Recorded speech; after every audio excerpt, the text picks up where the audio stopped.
नमस्कार, किसान समाचार में आपका स्वागत है। मैं हूं साइमा खान। समाचार में सबसे पहले नजर इस वक्त की हेडलाइंस पर। 5 राज्यों उत्तर प्रदेश, पंजाब, गोवा, उत्तराखंड और मणिपुर के जनादेश का आया रुझानों में उत्तर प्रदेश, गोवा, उत्तराखंड और मणिपुर में भाजपा आगे। पंजाब में चला झाड़ू का जादू। केंद्रीय कृषि राज्य मंत्री कैलाश चौधरी ने कहा कि किसानों को बीज से बाजार तक सुविधाएं दे रही है सरकार। कैलाश चौधरी ने 3 दिवसीय पूसा कृषि विज्ञान मेले का किया उद्घाटन। पूसा एग्री कृषि हाट परिसर का भी राष्ट्र को किया समर्पित। केंद्रीय जल शक्ति मंत्री गजेंद्र सिंह शेखावत ने कोलकाता में जल जीवन मिशन पर एक क्षेत्रीय सम्मेलन की अध्यक्षता की। कहा कि 6 राज्यों को जल जीवन मिशन के तहत करीब 13,000 करोड़ रुपए किए गए आवंटित। महाराष्ट्र में नंदुरबार, धुले और नासिक सहित कुछ क्षेत्रों में पिछले दिनों हुई बेमौसम की बरसात और ओलावृष्टि बारिश से फसल खराब होने की आशंका।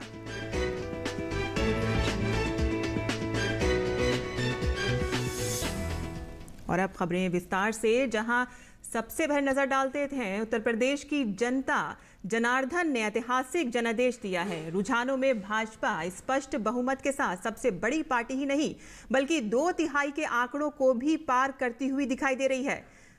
और बीते 4 दशकों में ये पहला मौका है कि जब किसी भी दल की सरकार लगातार दोबारा सत्ता में वापसी कर रही है। रुझानों के मुताबिक पार्टी ने 248 सीटों पर बढ़त बनाई हुई है, जबकि उसकी सहयोगी अपना दल ने 12 सीटों पर और निषाद पार्टी ने 5 सीटों पर बढ़त बनाई हुई है।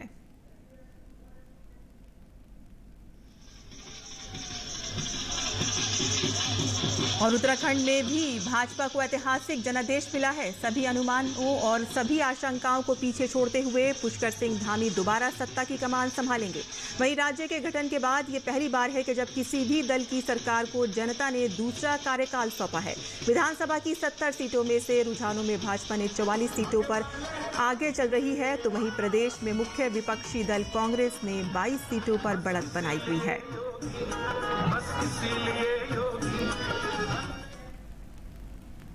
और गोवा, जहां विधानसभा की 40 सीटें हैं, तो वहां भी भाजपा के पक्ष में ही जनादेश जाता हुआ दिखाई दे रहा है।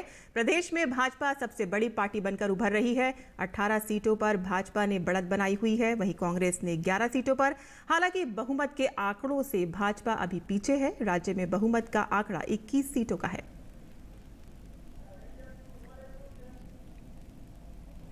पूर्वोत्तर राज्य मणिपुर में सत्ताधारी भाजपा दोबारा वापसी कर रही है। विधानसभा की कुल 60 सीटों में से 41 सीटों के रुझान आ चुके हैं, जिनमें से 22 सीटों पर भाजपा आगे चल रही है, जबकि कांग्रेस 3 सीटों पर। राज्य में बहुमत का आंकड़ा 31 सीटों का है। मुख्यमंत्री एन बीरेन सिंह हिंगांग विधानसभा सीट से आगे चल रहे हैं।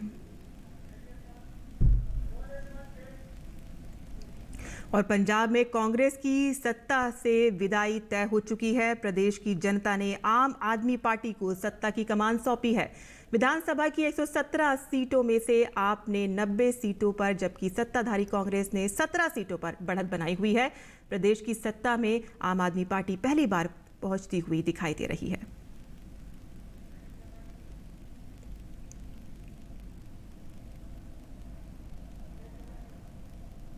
और बुलेटिन में आगे बढ़ते हैं, जहां भारतीय कृषि अनुसंधान संस्थान द्वारा आयोजित 3 दिवसीय पूसा कृषि विज्ञान मेले का उद्घाटन केंद्रीय कृषि राज्य मंत्री कैलाश चौधरी ने किया। इस अवसर पर कैलाश चौधरी ने 2 एकड़ क्षेत्र में विकसित पूसा एग्री कृषि हाट परिसर राष्ट्र को समर्पित किया।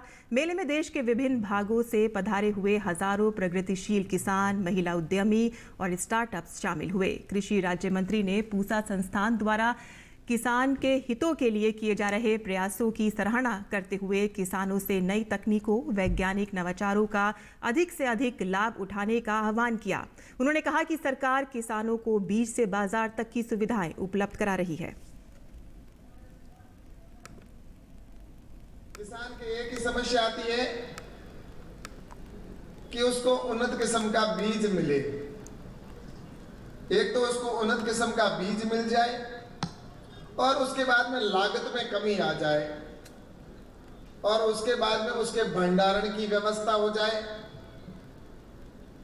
रिस्क कवर करने की व्यवस्था हो जाए, अगर नुकसान हो जाए तो उसकी भरपाई सरकार के द्वारा या जैसी भी व्यवस्था हो उसके अनुसार हो जाए। और सबसे महत्वपूर्ण अंतिम अगर किसान की अगर कोई आवश्यकता है तो वो मार्केटिंग की है।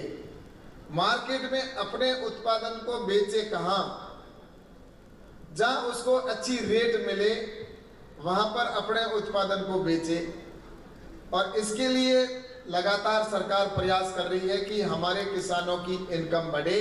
उसके लिए बीज से लेकर बाजार तक की जो कल्पना है प्रधानमंत्री जी की, उसी दिशा के अंदर सरकार काम कर रही है।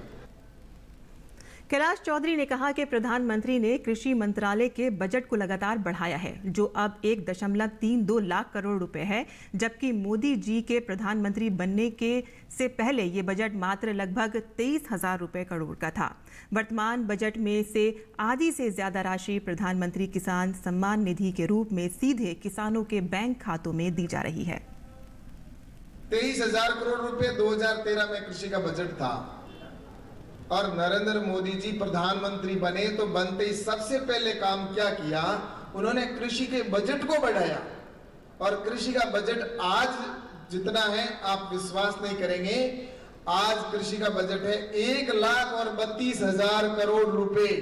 उन समय सिर्फ 23,000 करोड़ रुपए था और आज 1,32,000 करोड़ रुपए कृषि का बजट होना, उसमें से आधे तो डायरेक्ट किसान के, आधे से अधिक किसान के खाते में डीबीटी के माध्यम से जाना। 65,000 करोड़ से अधिक रकम किसान सम्मान निधि के तौर पर किसान के खाते में प्रति 4 महीने में 2,000 रुपए उसके खाते में पहुंच जाते हैं। वही रकम 65,000 करोड़ रुपए हो जाती है। बाकी की रकम है वो अन्य योजनाओं में खर्च हो रही है। जहां सिर्फ 23,000 करोड़ टोटल देश का बजट था, आज 65,000 करोड़ से अधिक तो डायरेक्ट किसान के खाते में जाता है। इसी से किसान का आपको लगा होगा कि किसान के प्रति हमारे नरेंद्र मोदी जी की सरकार कितनी संवेदनशील है और किस तरह से कृषि के अंदर करना चाहती है। इसीलिए लक्ष्य लिया है कि हमें किसानों की इनकम बढ़ाना है, डबल करना है, डबल से भी आगे जाना है। और कैलाश चौधरी ने कहा है कि सरकार ने एमएसपी को ज्यादा फसलों पर दर बढ़ाकर लागू किया और खरीद भी बढ़ाई है। एमएसपी के अंदर भी लगभग 2.5 गुना वृद्धि हुई है। खरीद के अंदर एमएसपी पर 2.5 गुना वृद्धि, एमएसपी पर खरीद करना, ये सारा इस बात को दर्शाता है, बजट को बढ़ाना, कि आने वाले कल में हमारे किसान को आत्मनिर्भर बनाना है, देश के किसान को आत्मनिर्भर बनाना है। तो इसके लिए मैं आपसे कहना चाहता हूं, हम सब मिलेंगे तभी हम अपनी खेती को उत्तम कर पाएंगे। एक अकेले प्रधानमंत्री जी इस बात को नहीं कर पाएंगे। इसलिए प्रधानमंत्री जी ने अपने नारे के अंदर कहा है कि सबका साथ, सबका विकास, सबका विश्वास और सबका प्रयास। हम सभी के प्रयासों से आने वाले कल में निश्चित रूप से आगे बढ़ेंगे। केंद्रीय कृषि राज्य मंत्री ने कहा है कि देश में 10,000 नए एफपीओ 6,865 करोड़ रुपए खर्च करके बनाए जा रहे हैं। भारत सरकार ने एफपीओ 10,000 एफपीओ बनाने का लक्ष्य लिया और 10,000 जो एफपीओ बन रहे हैं उनके सपोर्ट के लिए भी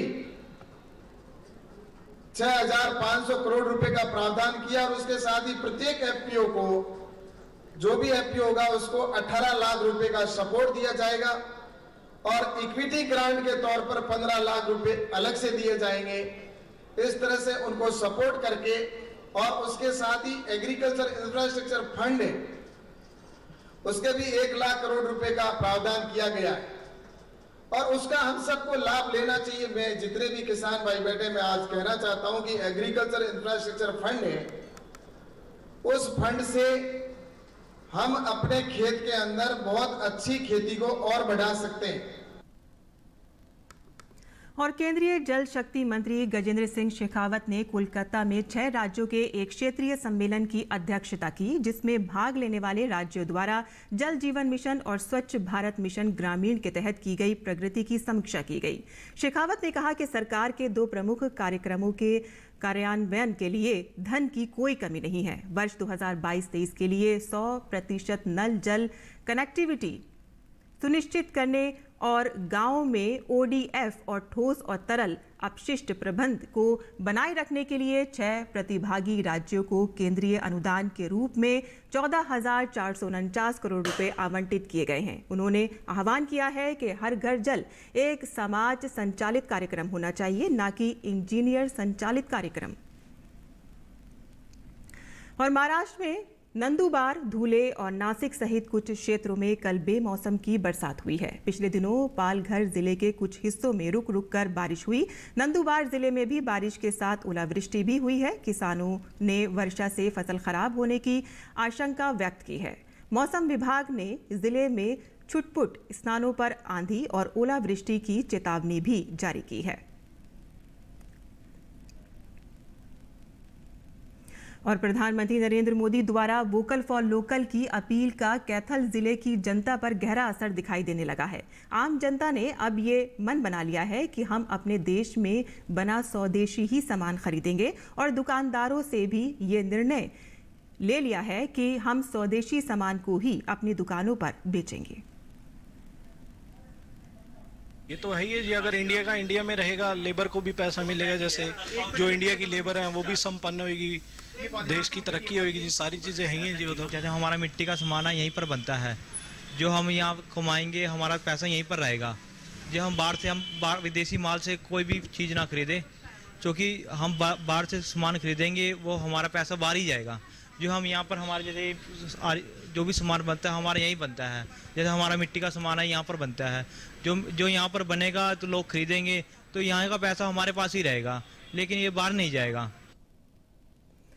हिमाचल में प्राकृतिक खेती अपनाने में महिलाएं पुरुषों से आगे आई हैं। अंतर्राष्ट्रीय महिला दिवस के मौके पर 3 दिवसीय प्रदेश स्तरीय कार्यशाला को संबोधित करते हुए प्राकृतिक खेती खुशहाल किसान योजना के कार्यकारी निदेशक ने कहा है कि हिमाचल प्रदेश में 1,68,000 किसान इस खेती विधि को अपने खेतों में कर रहे हैं और इसमें से 95,000 महिला किसान हैं। उन्होंने बताया है कि रसायनों के अंधाधुंध प्रयोग से मिट्टी की सेहत के साथ मानव स्वास्थ्य में विपरीत असर देखने को मिल रहे हैं। उन्होंने कहा कि प्रदेश में प्राकृतिक खेती अभियान को चले हुए 4 साल का समय हो चुका है, लेकिन अभी भी कई लोग इसे जैविक खेती से जोड़ते हैं। उन्होंने बताया है कि ये खेती विधि जैविक खेती विधि से पूरी तरह से विभिन्न है और इसमें किसान बागवानों की बाजार पर से निर्भरता खत्म होती है। इस मौके पर महिला किसानों ने बताया है कि इस खेती को अपनाने के बाद उनके उत्पादन में किसी तरह की गिरावट नहीं आई है, बल्कि अब वह समूह बनाकर अतिरिक्त उत्पादित सब्जियों और अनाजों को बेच रही हैं, जिसमें उन्हें अतिरिक्त आय हो रही है। केंद्रीय मंत्री नारायण राणे ने 8वें MSME उत्कृष्टता पुरस्कार और शिखर सम्मेलन में भाग लिया। इसका शीर्षक भारतीय MSME को वैश्विक स्तर पर सक्षम बनाना है। इस कार्यक्रम में राज्य मंत्री भानु प्रताप सिंह वर्मा भी मौजूद रहे। कार्यक्रम को संबोधित करते हुए केंद्रीय मंत्री नारायण राणे ने कहा कि रोजगार सृजन, उत्पादन में वृद्धि और निर्यात में वृद्धि ही भारत को आत्मनिर्भर बनाएगी।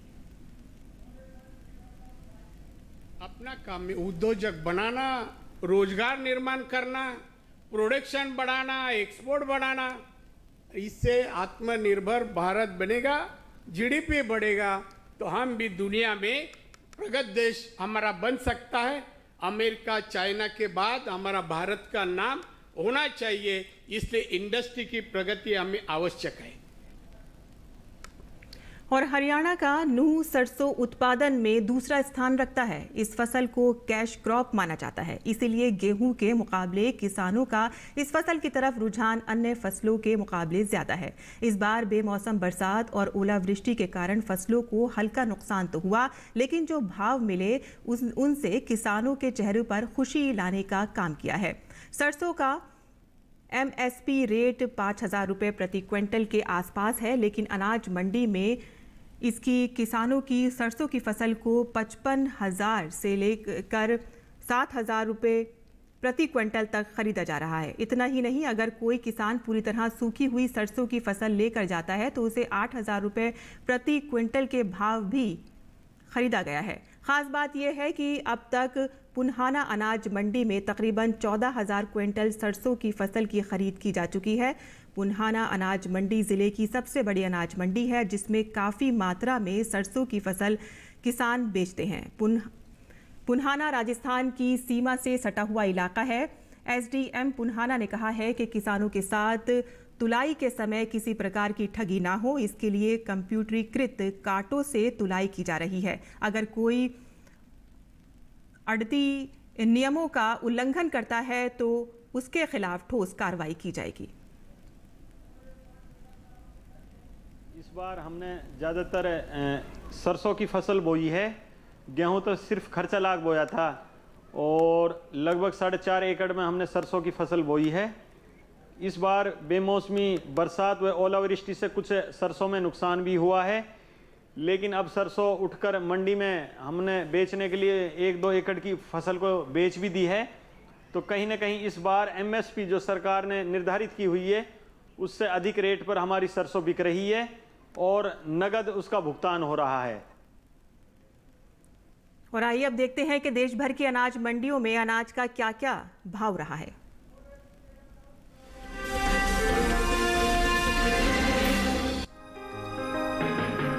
घरेलू स्तर पर मसाले की खेती में गुणवत्ता का विशेष ध्यान रखा जा रहा है, जिसका असर वैश्विक बाजार में भारतीय मसालों की निर्यात मांग पर पड़ा है। हर साल भारतीय मसालों की मांग अंतर्राष्ट्रीय बाजार में बढ़ती जा रही है। निर्यात को देखते हुए देश के किसानों ने मसालों की खेती पर जोर दिया है। यही वजह है कि इस साल कुल मसालों की पैदावार में अच्छा इजाफा हो सकता है। कृषि मंत्रालय की ओर से बागवानी फसलों के लिए तीसरे अग्रिम अनुमान के मुताबिक देश में साल 2019-20 के दौरान 1,01,37,000 टन मसालों की पैदावार हुई थी, जबकि साल 2020-21 के दौरान कुल मसालों की पैदावार में 5,42,000 टन की बढ़त हो सकती है और कुल उपज 1,06,00,000 टन के पार जा सकती है। कुल मसालों की उपज में मिर्च, जीरा, धनिया, अदरक, हल्दी और काली मिर्च की हिस्सेदारी सबसे ज्यादा रही है। वहीं बात काली मिर्च की पैदावार की करें तो तीसरे अग्रिम अनुमान के अनुसार घरेलू स्तर पर इस साल काली मिर्च की पैदावार में बढ़त का अनुमान जताया गया है। साल 2020-21 के दौरान काली मिर्च की पैदावार 1,20,000 टन होने का अनुमान है, जबकि साल 2019-20 के दौरान काली मिर्च की उपज 1,04,000 टन रही थी। वहीं काली मिर्च के हाजिर भाव पर नजर डालें तो एग मार्केट के अनुसार केरल की इरिक्कुर मंडी में 8 मार्च को काली मिर्च का भाव था 48,000 रुपए। 9 मार्च को इसके भाव में कोई बदलाव नहीं आया और भाव 48,000 रुपए पर बना रहा। इसी तरह राज्य की कालपेटा मंडी में बीते 2 दिनों के दौरान काली मिर्च के भाव स्थिर रहे। यहाँ 8 और 9 मार्च को काली मिर्च 51,000 रुपए पर बिकी, जबकि पयानूर मंडी में काली मिर्च के सौदों में मजबूती के साथ कारोबार हुआ। यहाँ 8 मार्च को काली मिर्च का भाव था 46,000 रुपए। 9 मार्च को इसके सौदे 1,000 रुपए उछलकर 47,000 रुपए पर हुए।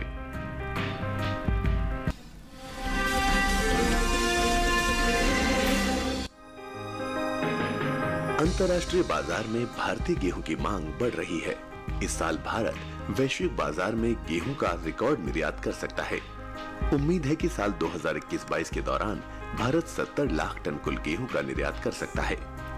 कृषि और प्रसंस्कृत खाद्य उत्पाद निर्यात विकास प्राधिकरण एपीडा की ओर से जारी ताजा आंकड़ों के अनुसार साल 2021 के लिए अप्रैल से दिसंबर महीने के दौरान देश से होने वाला गेहूं का निर्यात 39 लाख टन बढ़कर 50 लाख टन के पार पहुंच गया है, जबकि बीते साल इस दौरान निर्यात महज 10,69,171 टन का ही हुआ था। निर्यात बढ़ने की वजह वैश्विक बाजार में भारतीय गेहूं की कीमत उचित और अच्छी गुणवत्ता और मानक के गेहूं को वाजिब दाम में उपलब्ध कराना है। आपको बता दें कि भारत वर्तमान समय में Bangladesh, Sri Lanka, Indonesia, Philippines, Malaysia और पश्चिम एशिया के दूसरे देशों को भारी मात्रा में गेहूं का निर्यात कर रहा है। हालांकि पड़ोसी देश नेपाल को भारत सड़क मार्ग के द्वारा गेहूं का निर्यात कर रहा है। वहीं घरेलू स्तर पर इस साल गेहूं की रिकॉर्ड पैदावार होने का अनुमान जताया गया है। इस साल रबी गेहूं की उपज में 17,30,000 टन की बढ़ोतरी देखने को मिल सकती है, जिसका असर कृषि उपज मंडियों में गेहूं के भाव पर पड़ सकता है। कृषि मंत्रालय की ओर से हाल ही में जारी दूसरे अग्रिम अनुमान के मुताबिक साल 2021-22 में रबी गेहूं की पैदावार 11 करोड़ 13 लाख टन के पार जा सकती है। जबकि बीते साल इस दौरान रबी गेहूं की उपज महज 10,95,90,000 टन ही रही थी। वहीं बात गेहूं की खेती की करें तो चालू रबी सीजन में गेहूं की बुआई पीछे चल रही है। बीते कुछ समय से देश भर में आगे चल रहा गेहूं का रकबा 3 लाख हेक्टेयर पीछे चल रहा है। हालांकि रबी फसल वर्ष 2021-22 के दौरान रबी गेहूं बुआई निर्धारित लक्ष्य से 40 लाख हेक्टेयर आगे चल रही है। कृषि मंत्रालय की ओर से साल 2021-22 के लिए जारी ताजा आंकड़ों के अनुसार किसानों ने रबी गेहूं की बुआई 3,43,00,000 हेक्टेयर से ज्यादा के क्षेत्रफल में कर ली है, जबकि साल 2020-21 के दौरान गेहूं की बुआई का रकबा 3,46,10,000 हेक्टेयर रहा था। गेहूं के हाजिर भाव पर नजर डालें तो एग्मार्कनेट के अनुसार गुजरात की धोराजी मंडी में 8 मार्च को लोकवान गेहूं का भाव रहा 2,320 रुपए। 9 मार्च को 10 रुपए की नरमी आई और भाव 2,310 रुपए पर आ गया। वहीं राज्य की ही राजकोट मंडी में शरबती गेहूं के सौदों में बढ़त के साथ कारोबार हुआ। यहाँ 8 मार्च को शरबती गेहूं का भाव था 2,375 रुपए। 9 मार्च को इसके सौदे 5 रुपए चढ़कर 2,380 रुपए पर हुए। मध्य प्रदेश की खातेगांव मंडी में बीते 2 दिनों के दौरान गेहूं के भाव स्थिर रहे। यहाँ 8 और 9 मार्च को गेहूं 2,100 रुपए पर बिका, जबकि राजस्थान की लालसोट मंडी में इस दौरान गेहूं के भाव में गिरावट देखने को मिली। यहाँ 8 मार्च को गेहूं का भाव रहा 2,370 रुपए। 9 मार्च को इसके सौदे 170 रुपए लुढ़क कर 2,200 रुपए पर हुए।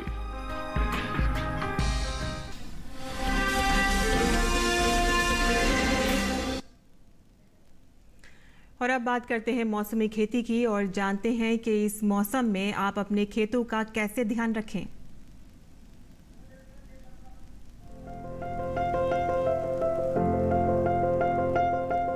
गुजरात में गन्ने की रोपाई करें, साथ ही गन्ने के खेत से खरपतवार निकालें।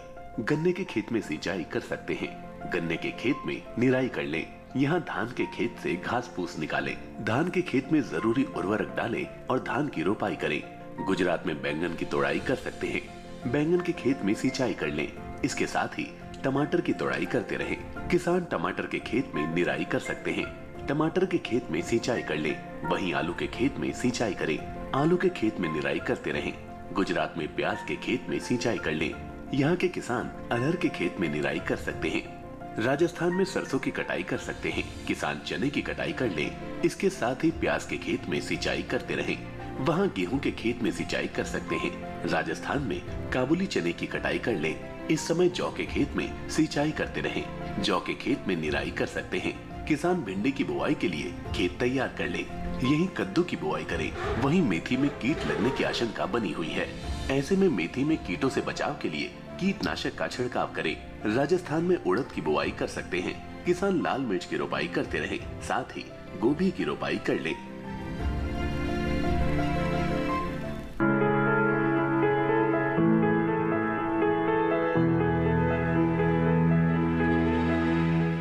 ये समय बैंगन की बुआई के लिए अनुकूल है। बैंगन की बुआई करने से पहले खेतों को अच्छी तरह तैयार कर ले। खेतों की जुताई कर जमीन को समतल कर ले। बुआई करते समय पौध से पौध की दूरी 60 सेंटीमीटर और पंक्ति से पंक्ति की दूरी 60 से 75 सेंटीमीटर रखें। किसान बैंगन की कई किस्मों की बुआई इस समय कर सकते हैं, जैसे पूसा श्यामला। बैंगन की ये किस्म लंबे आकार की होती है। इस किस्म की बुआई पंजाब, उत्तर प्रदेश, बिहार और झारखंड में कर सकते हैं। इस किस्म की 1 हेक्टेयर में 390 क्विंटल पैदावार ले सकते हैं। इसकी शाखाएं सीधी होती है और पौधा कांटा रहित होता है। पूसा पर्पल क्लस्टर की बुआई भी की जा सकती है। ये किस्म उत्तरी भारत के मैदानी और पर्वतीय इलाकों के लिए अच्छी होती है। 1 हेक्टेयर में 200 क्विंटल पैदावार ली जा सकती है। इसकी लंबाई 10 से 12 सेंटीमीटर होती है। इसका रंग गहरा बैंगनी होता है। इसके अलावा पूसा अंकुर की बुआई की जा सकती है। इस किस्म का आकार गोल होता है। पूसा अंकुर राजस्थान, गुजरात, हरियाणा, दिल्ली, मध्य प्रदेश और महाराष्ट्र में लगाने के लिए काफी अच्छी है। 1 हेक्टेयर में 350 क्विंटल फसल ली जा सकती है। पूसा उत्तम भी लगा सकते हैं। इसका आकार भी गोल होता है।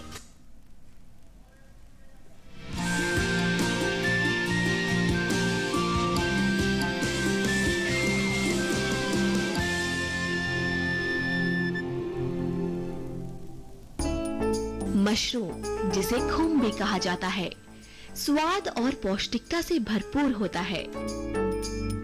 इसमें काफी मात्रा में प्रोटीन पाया जाता है। अलग अलग मौसम के हिसाब से इसकी कई किस्में मौजूद हैं।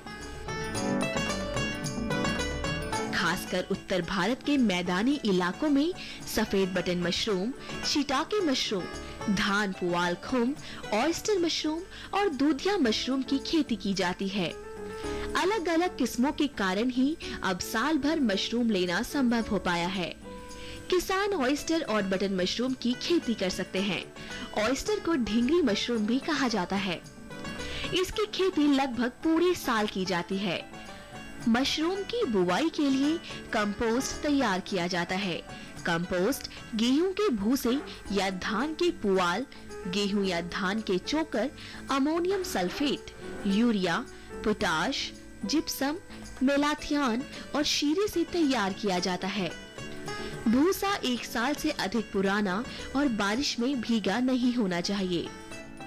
इस तरह तैयार कंपोस्ट की 8 से 10 इंच की परत ट्रे या थैलियों में भर दी जाती है।